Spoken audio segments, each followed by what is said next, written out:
Okay, so without further ado, let us all welcome our speaker for today, Dr. Alisa Paraiso. Good morning, Doctora. How are you doing today? Good afternoon to everyone. Nice to connect with everyone here. Thank you so much for that introduction. Thank you, sir. Okay, so without further ado, I would like to, of course, express my gratitude to Lauren for actually inviting me to to share my knowledge on skin, because it makes everything lost juice. So that's the part of the sublayer that actually is responsible for that. Stratum spinosum is actually the thin layer encompassing the hypodermis and the stratum basale before going to the dermis. So the point why I explain this to you is because technically all of us, for cosmetic use, we want to improve the texture of our skin, but we can only do so by actually by actually sharing moisturizing effect to the stratum corneum, granulosum, and spinosum.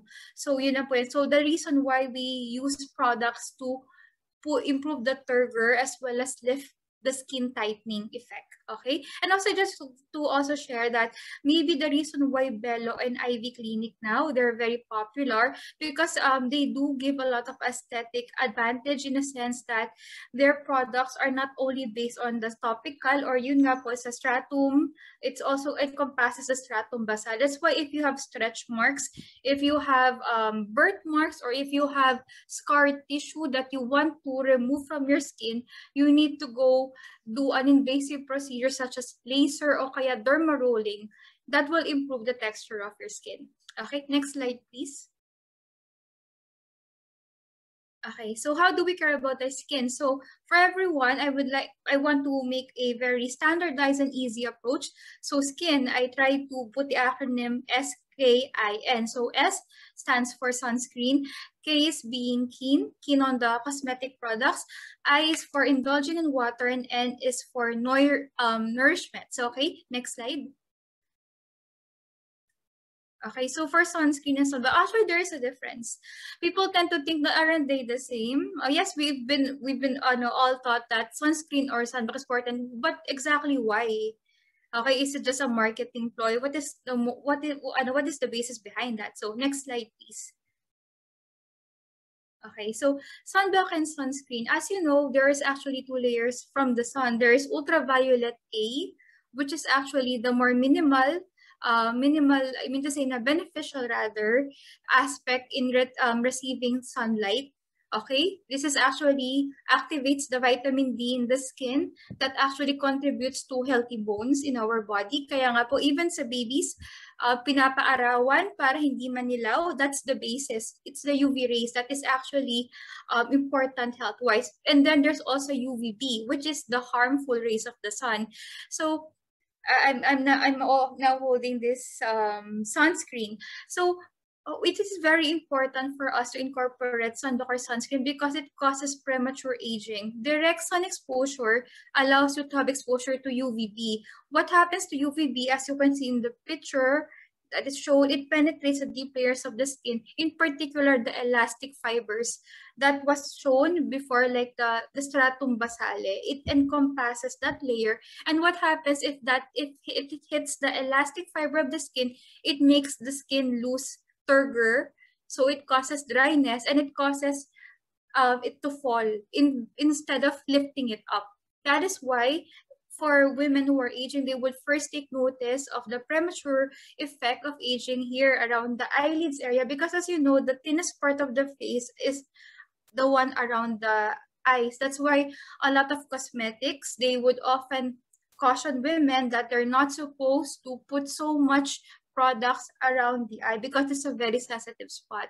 That is why women who don't really take care of their skin, who go out on the sun, who do a lot of gardening work, for example, they tend to have crow's feet along this area. Okay, and the best way to remedy that is actually preventable by using a sunblock.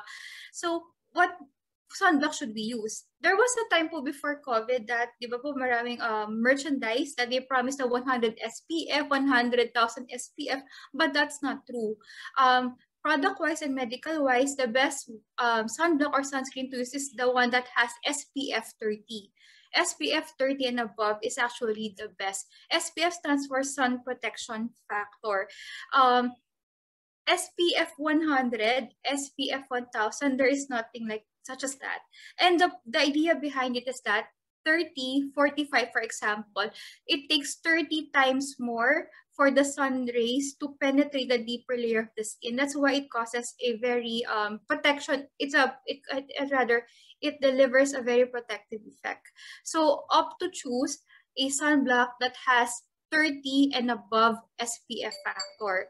Also, just want to show that there's actually a difference between a sunblock and a sunscreen. This one I have is actually a sunscreen. So if you were to choose, I would actually choose sunblock over sunscreen. The word itself, block, it actually eliminates the UVB rays that are found to be harmful the harmful rays from the sun. Whereas sunscreen, what they just do is that the chemical components within the sunscreen absorb the UV rays and then it converts it to heat and then it releases it later on. But still, the burning sensation, the premature aging, there is still a chance for it to do that. So if you were to choose a better product, you should opt to choose sunblock instead of sunscreen. Okay. Also, of course, in the medical side, using sunblock and sunscreen actually decreases the chance of having skin cancer 80% of the time.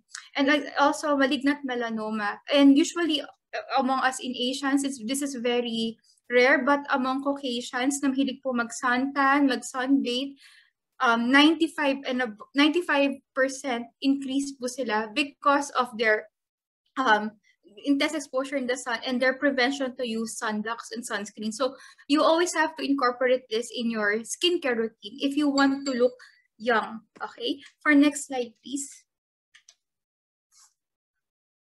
Okay, so next we have K, which stands for key non-active ingredients. Next slide, please.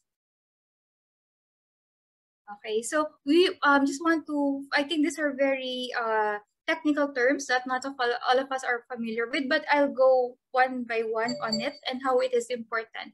So parabens, mineral oils, sulfates, and talc are some of the cosmetics are found in some of our cosmetics. For example, in moisturizers, in foundation, in particular in lipsticks. Okay, talc is, as you know, it's the loose powder that we use. So, but actually the thing is, it causes preservatives. It actually is important to maintain the preservative to be able to use these cosmetic products, but it does confer hazardous effect as well. For example, parabens. Parabens actually is a comedogenic, usually applied in the face. Usually it's in the form of eyeshadows. Tendency for that is that when the skin absorbs it so much, it could be carcinogenic. Okay, it can actually, from recent studies in Harvard University, it was found that parabens can be directly related to development of breast cancer, but still not as proven, around 40%. Okay, they're still looking for more related literature and further studies to actually prove this, but it is found to have a carcinogenic effect within prolonged or constant use parabens. Okay, sulfates, I think this is one of the more popular terms that you can see here. Sulfates are usually the ones seen in shampoos. Ito po, the way you would know if your shampoo has a lot of sulfate is when that it lathers up well. Pag binasahan nyo siya, sobra siyang bumula. Okay, but the thing with sulfates is that it causes degeneration or degradation of protein. So nangyayari, when sulfate gets in the eyes, which is syempre shampoo siya, they tend to actually damage the epithelial mucosa of the area. So it can cause blindness. That is why a lot of pediatric formulations for shampoo, they do not incorporate sulfates within their manufacture of this of these cleansing products. So yun, it's a big no, definitely not. That's why I think Herbal Essences, I think one of the more popular brands, took a stand against using sulfates. They always say na sulfate-free shampoos. So, for example, mineral oil is actually needed for cosmetics to solidify oil itself, for it to solidify. So usually It is part of a preservative, but it can also cause dermatitis, meaning to say it can cause rashes, it can cause scaling with prolonged use. So definitely you should also avoid that. And lastly, yung sabi ko po, talc. Okay, talc is loose powder. We all use that. I think lahat tayo, even from baby, pinapulbuhan tayo ng bongga sa leeg para maging mabango, and that's how it always been in practice. But in the study by York University, there was actually before a popular case between the Slovenian woman rather, who sued this popular multinational companies for talc, because actually talc causes you to develop exposure to asbestos. Asbestos is a hazard that causes mesothelioma, meaning to say lung cancer, pulmonary fibrosis. So that's the reason why people are now using mineral powder instead of talc. That is the reason why a lot of like for example Estée Lauder, they used before talc formulated powders. Now they opted to do mineral instead. Because of that, it was found to have asbestos exposure causing lung cancer. So as you can see, these ingredients are best that you have to avoid, not only for aesthetic purposes, but for health purposes as well. Okay, next slide, please. Okay, so letter I stands for indulgent H2O. Diba, it was ever since it was always been discussed to us that we should all consume at least 8 glasses of water a day. But the thing is, the right thing to do about it is 10 glasses of water a day, because you know water detoxifies, cleanses, and removes impurities. So you should always incorporate water in your skincare regimen. Okay, I know some people they prefer caffeine, they prefer soft drinks, but if you want to look young and you want to have incorporate yung skin turgor, yung parang lifted yung balat, yung maganda, yung complexion parang Korean glass skin, should always do water intake at least 10 glasses a day. Okay, next slide please.